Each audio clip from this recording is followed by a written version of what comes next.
Howdy, my name is Andrew Butler, and this is my presentation for some of the things and applications that I have taken away from technical and business writing throughout the entirety of this semester.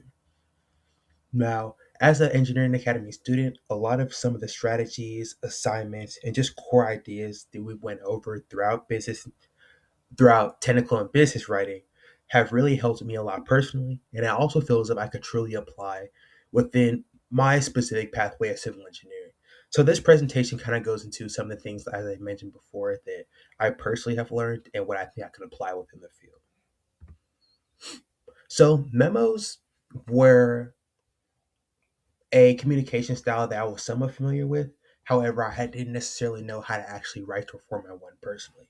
So, of course, within technical and business writing, this was something that we went over through our emails, memos, and letters assignment. And so, with this, I actually learned for one, what exactly a memo is, and also how I can utilize it within engineering.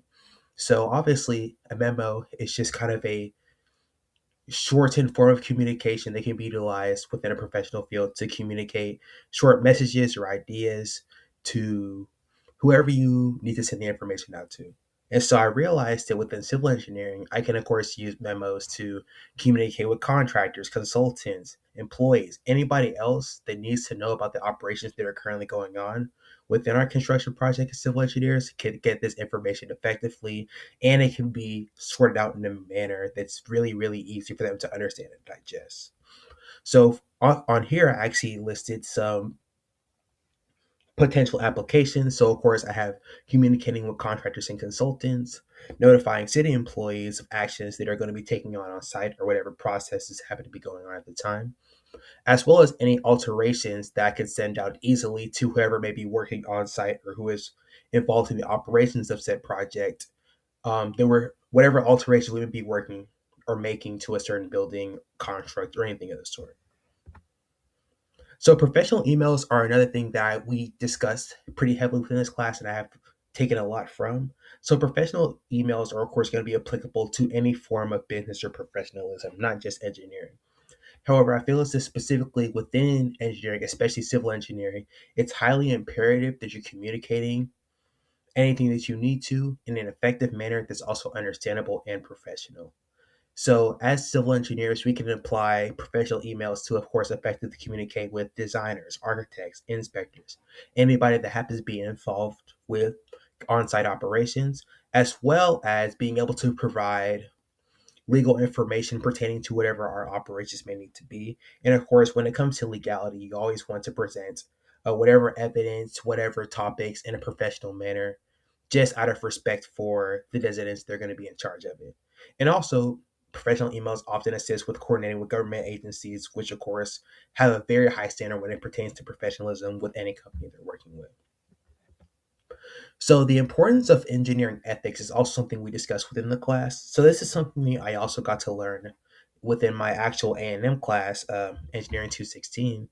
And so engineering ethics are just, of course, any ethical ideas that we as engineers should be applying. So this is applicable to all forms of engineering, but of course, within civil engineering, it's highly important that we uphold ethics because what we're actively building and the foundations we're actively laying are going to be utilized by a multitude of individuals. And we want to ensure that they're safe and that they're going about utilizing what we created in a manner that's going to be safe for them and beneficial for them.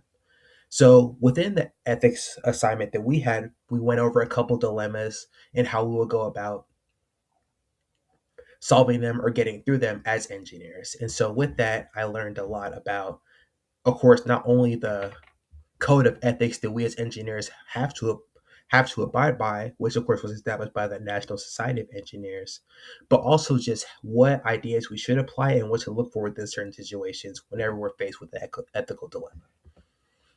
So application strategies, now this is one of the earlier assignments that we had within the course. And so this assignment really helped me understand what it actually should go into a resume, how to actually format it, what to consider necessarily look for within a great resume, and how I could go about ensuring that everything went well when presenting my resume. And so, of course, applications are highly important within any field, especially civil engineering, not only just in when you're presenting your actual application to whatever a company may be, but also just in terms of actually if you're going to be in a hierarchical or in a manager position, what to look for in terms of a good resume for any potential applicants or employees that are looking to come into the company. So, of course, within engineering, like I said, having a great foundational resume, as well as being able to look at a good resume when you're actually reviewing others, is going to be really important within engineering, especially civil engineering. And so the last thing I have listed is, of course, how to detail instructions.